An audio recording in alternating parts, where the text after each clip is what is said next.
پیارے ناظرین السلام علیکم۔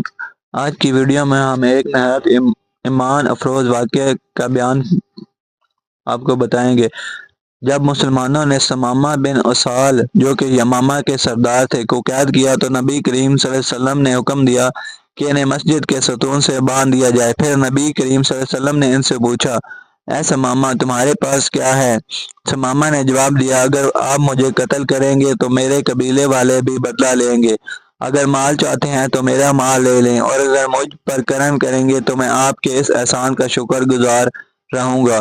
میں اپنے قبیلے کا سردار ہوں اور میری اجازت کے بغیر یمامہ سے ایک دانہ بھی باہر نہیں جائے گا، چاہے وہ مکہ کے لیے ہو یا کسی اور کے لیے ہو۔ نبی کریم صلی اللہ علیہ وسلم نے اس کے جواب میں کچھ نہیں کہا۔ دوسرے دن بھی نبی کریم صلی اللہ علیہ وسلم نے ان سے یہی سوال کیا، جبکہ وہ مسجد نبوی میں بندھے ہوئے تھے اور پانچوں نمازوں کا مشاہدہ کر رہے تھے۔ پھر ثمامہ بن اسال نے وہی جواب دیا۔ تیسرے دن بھی یہی ہوا، انہوں نے وہی جواب دیا کہ اگر نبی کریم صلی اللہ علیہ وسلم انہیں قتل کریں گے تو ان کے قبیلے والے بدلہ لیں گے، اور اگر مال چاہتے ہیں تو وہ اپنی جان چھڑانے کے لیے مال دینے کو تیار ہیں، یا نبی کریم صلی اللہ علیہ وسلم ان پر احسان کر کے انہیں بلا فدیہ یا قتل کے رہا کر دیں۔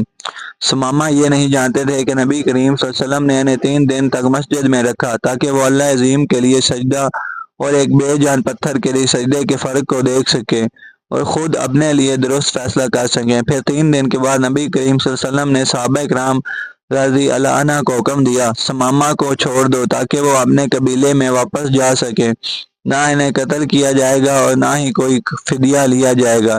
جب انہیں مسجد کے ستون سے آزاد کیا گیا تو وہ دوڑتے ہوئے گئے اور ایک کھجور کے درخت کے پاس پہنچ کر وہاں پانی سے غسل کیا، اور کچھ دیر بعد واپس آئے اور نبی کریم صلی اللہ علیہ وسلم اور صحابہ اکرام رضی اللہ عنہم مسجد میں موجود تھے۔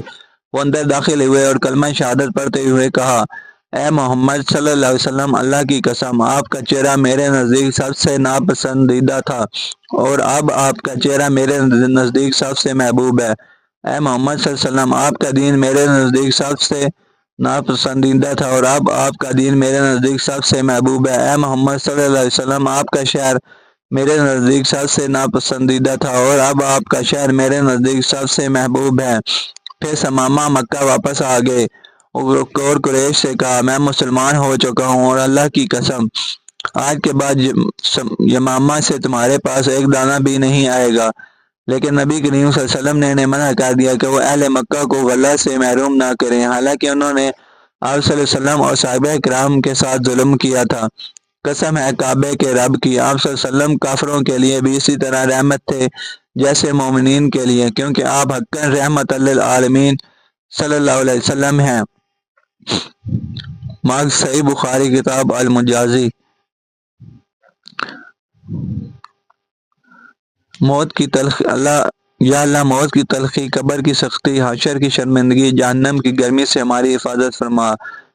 معزز قارئین، کیا آپ نے آج درود پاک پڑھنے کی سعادت حاصل کی؟ نہیں تو آپ پڑھ لیں۔ اللہ پاک عز و جل آپ کے دل کو منور فرمائے۔ یقیناً درود پاک ذہنی سکون اور نامہ اعمال میں نیکیوں کے اضافے کا باعث بنتا ہے۔ پڑھیے صلی اللہ علیہ وآلہ وسلم۔